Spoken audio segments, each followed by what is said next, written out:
दोस्तों आज हम बात करने जा रहे हैं झारखंड के धनबाद के पीएमसीएच अस्पताल या नया नाम एसएनएमसीएच के बारे में। दोस्तों इस रिपोर्ट में हम आपको दिखाएंगे कि किस तरह से यहाँ लोगों की जान के साथ खिलवाड़ किया जा रहा है और इसमें यहाँ की मैनेजमेंट, यहाँ के डॉक्टर्स, यहाँ के कुछ स्टाफ और कुछ नर्सेस सभी की मिली भगत है और किस तरह से यहाँ एक पूरा का पूरा मेडिकल स्कैम चल रहा है, हम आपको ये भी दिखाएंगे। दोस्तों हम आपको एसएनएमसीएच के कार्डियोलॉजी यूनिट के आईसीयू वार्ड के अंदर का वीडियो दिखाएंगे कि किस तरह से वहाँ के डॉक्टर्स के शापर, वहाँ की एक नर्स पेशेंट को सर्विस देना ही बंद कर देती है, यहाँ तक कि दवा लिख कर भी नहीं देती है। आप खुद ही इस वीडियो में देख लीजिए, क्योंकि हम पूरी रिपोर्ट को सबूत के साथ दिखाते हैं। सरकार हम ही लोग के चलते नहीं रखे हो आपको, तो अपने कर रही हैं। एक मिनट रुकिए ना। आप लोग करिए, हम सर्विस नहीं देंगे, अपने सर्विस कीजिएगा। फेस शील्ड लगाते तो आप भी लगाइए। जब डॉक्टर कर रहे हैं बताइए हम लोग नहीं, अभी आप तो दवा, अभी तो आप दवा, एक मिनट, अभी तो आप दवा भी लिख के नहीं देंगे। लिखवाए ना, इसलिए हम लिख दिए। हाँ, नहीं तो नहीं लिखती, नहीं तो नहीं लिखती, नहीं हम नहीं लिखते, नहीं लिखते है ना। ओ, नाम क्या है? नाम बता दी, नाम बता दी। सिस्टर नाम नहीं ना, सिस्टर को सभी का ऑलरेडी हो। सिस्टर नाम क्या है? नाम बताइए। एक मिनट आप नाम बताइए। उसके लिए हम लोग को एफी देगा तब न जाइए कैथलेब में, कैसे नहीं दे रहा वहाँ पे, उसके लिए सेफ्टी नहीं दे रहा है। लिख करके दीजिए, लिख करके दीजिए, हम सर्विस नहीं देंगे।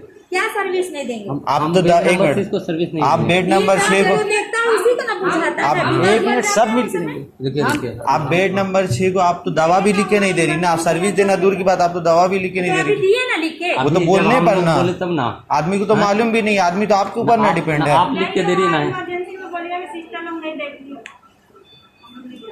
जबरदस्ती है कोई, जबरदस्ती आप तो दवा लिख के नहीं ना दे रही। हाँ, ऐसे तो किसी भी पेशेंट का जान चला जाएगा। हम लोग का जान चला जाएगा तो हम लोग की जान चला जा रही। आपका यही काम ही है। बॉर्डर पे सैनिक जो काम कर रहा हो भाग जाएगा, बोले हम लोग का बॉर्डर पे जो सैनिक काम कर रहा हो भाग जाएगा, बोले हम लोग का जान चला जाएगा, तो वो उसी काम के लिए रखा ही गया है।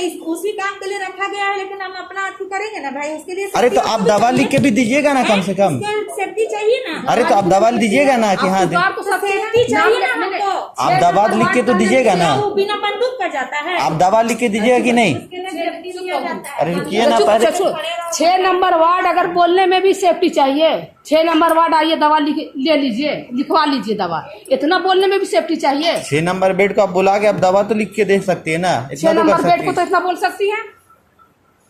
ये कोई बात है? बात अरे इस तरह से हम हर वक्त दवा लिखवाने में हम अपने बोल रहे हैं कि अरे इस टाइम का दवा नहीं हुआ, इस टाइम का सलाइन ने सलाइन रखो, वो भी नहीं चढ़ाने, न बता रही, न कुछ कर रही। तो सही कैसे नहीं दवा लिख के भी तो नहीं ना दे रही है। जो दवा बेड नंबर 6 का जो दवा जो है पेशेंट का, बेड नंबर 6 का पेशेंट का जो दवा लिखा, आप तो वो भी लिख के नहीं ना दे रही। सर्विस देना तो दूर की बात।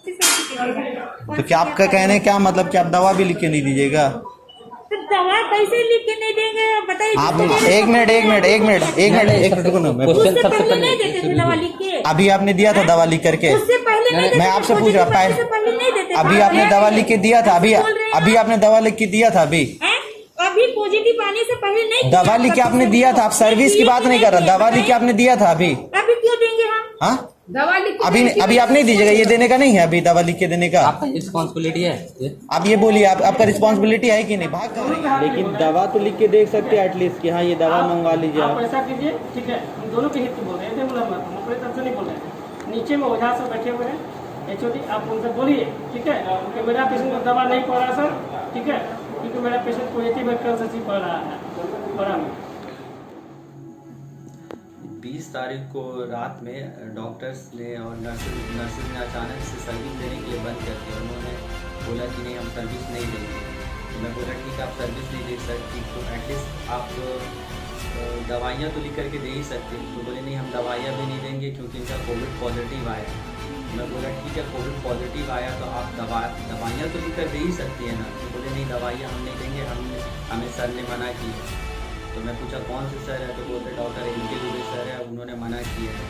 तो मैं फिर डॉक्टर से भी रिक्वेस्ट किया तो बोलते कि डॉक्टर ने कहा कि ठीक है कोविड पॉजिटिव आया तो हम ट्रीट कैसे कर सकते हैं, हम यहाँ पे ट्रीटमेंट दे ही नहीं सकते क्योंकि ये कोविड यूनिट नहीं है। आपको कोविड यूनिट लेके जाना होगा। तो मैं बोला ठीक है, आप कोविड यूनिट में शिफ्ट कीजिए मेरे पापा को। तो उन्होंने कहा कि नहीं, कोविड यूनिट में जगह खाली नहीं है, आप देखिए धनबाद में कहीं भी जगह खाली होगा, आप वहाँ जिस भी हॉस्पिटल में खाली होगा आप वहाँ पर शिफ्ट कीजिए। तो मैं फिर उन्हें यही बोला कि ठीक है, ऐसे मैं अपने पेशेंट को कहाँ लेकर के जाऊँ, जब तक आप यहीं ट्रीट कीजिए, यहाँ जो भी ट्रीटमेंट जो भी सर्विस देनी है आप यहीं पे दीजिए। तो वो बोलते कि नहीं हम देंगे। डायरेक्टली इसी तरह उन्होंने मना कर दिया, वहाँ की नर्सेज ने, वहाँ के डॉक्टर इनके दुबे ने उन्होंने मना कर दिया इसी तरह से। और यहाँ तक कि वहाँ का जो वार्ड बॉय था उसने ये तक कहा था मुझे कि यहाँ पे देखिए ऑक्सीजन ख़त्म हो जाएगा तो आप कहीं से ऑक्सीजन मंगवा लें, क्योंकि यहाँ पे ऑक्सीजन ख़त्म हो जाएगा। ये ICCU वार्ड में हो रहा था SNMCH के।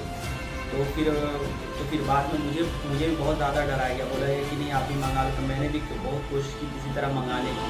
तो फिर बाद में मैं किसी दूसरे से जब मैं पता किया तो बोला गया कि उन्होंने बताया कि नहीं, यहाँ पे ये ICCU वार्ड है, यहाँ पे कभी भी ऑक्सीजन ख़त्म हो ही नहीं सकता। तो मैं बोला कि नहीं, वो तो मुझे डरा रहे हैं वो लोग। तो बोले कि नहीं, वो लोग डरा रहे हैं, लेकिन वो लोग बस इसी तरह डरा रहे हैं ताकि आप अपना ऑक्सीजन ले आओ और जो हॉस्पिटल का ऑक्सीजन है वो खर्च ना हो और ब्लैक में ये लोग बेच सके यहाँ के जो स्टाफ है। तो ये सारी चीज़ें हो रही थी वहाँ पर।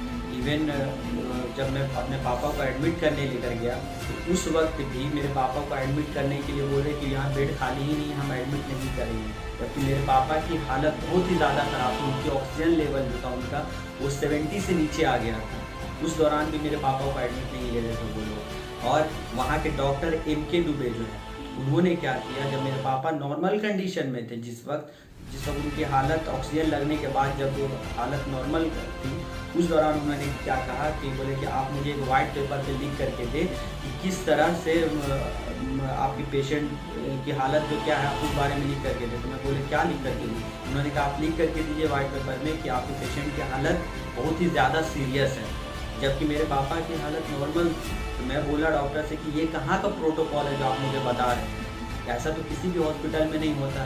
तो बोले नहीं ऐसा होता है, आप लिख करके दीजिए। तो फिर मैंने मना कर दिया उन्हें, जिसके बाद उन्होंने सर्विस देने से मना कर दिया। यहाँ तक कि बेड लेने के लिए भी मुझे वहाँ के स्टाफ को 1000 रुपये देने पड़े, तब जा कर के मुझे बेड मिला। जबकि वहाँ बेड खाली था, लेकिन बार बार क्या बोले कि नहीं यहाँ बेड खाली है ही नहीं, बेड खाली है ही नहीं। और सिर्फ मैं ही नहीं, ऐसे कितने लोगों ने 1000, 10,000 रुपये, 5,000, 10,000, 20,000 रुपये दे करके वहाँ पर लोगों को बेड मिला है।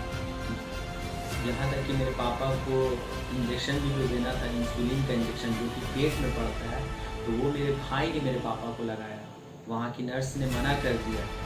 और उसके बाद तो पापा को ऑक्सीजन मास्क लगा हुआ था, ऑक्सीजन को हटाना लगाना ये सारा काम मैं खुद कर रहा था, जबकि मेरे पास कोई PPE किट नहीं थी। उसके बाद भी ये सारे काम मैं खुद कर रहा था। हाँ, बस मैं एक ही चीज़ कह सकता हूँ कि वहाँ का जो कोविड वार्ड था वो बहुत ही बेहतरीन था। और वहाँ की मैनेजमेंट, वहाँ के डॉक्टर ओझा सर, उन्होंने तो मेरे पापा को छोटे भाई की तरह ट्रीट किया। वहाँ की नर्सेज, वहाँ के स्टाफ, वो लोग बहुत ही ज़्यादा हेल्पफुल थे, बहुत ही ज़्यादा।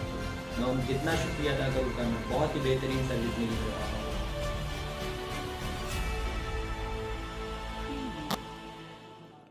तो फिर जहां पर पूरी दुनिया के डॉक्टर्स और मेडिकल टीम इस कोरोना पैंडेमिक में कोविड पेशेंट्स की जान बचाने के लिए अपनी जान की परवाह नहीं कर रहे हैं, कई डॉक्टर्स और मेडिकल स्टाफ, पत्रकार और पुलिस ऑफिसर की जान चली गई है, वहीं कुछ अवसरवादी डॉक्टर और मेडिकल स्टाफ परजीवी या आदमखोर बने बैठे हैं। हमारी सरकार और प्रशासन से यह डिमांड है कि इस तरह के आपराधिक कार्यों को करने वाले डॉक्टर्स पर कड़ी से कड़ी कार्यवाही की जाए।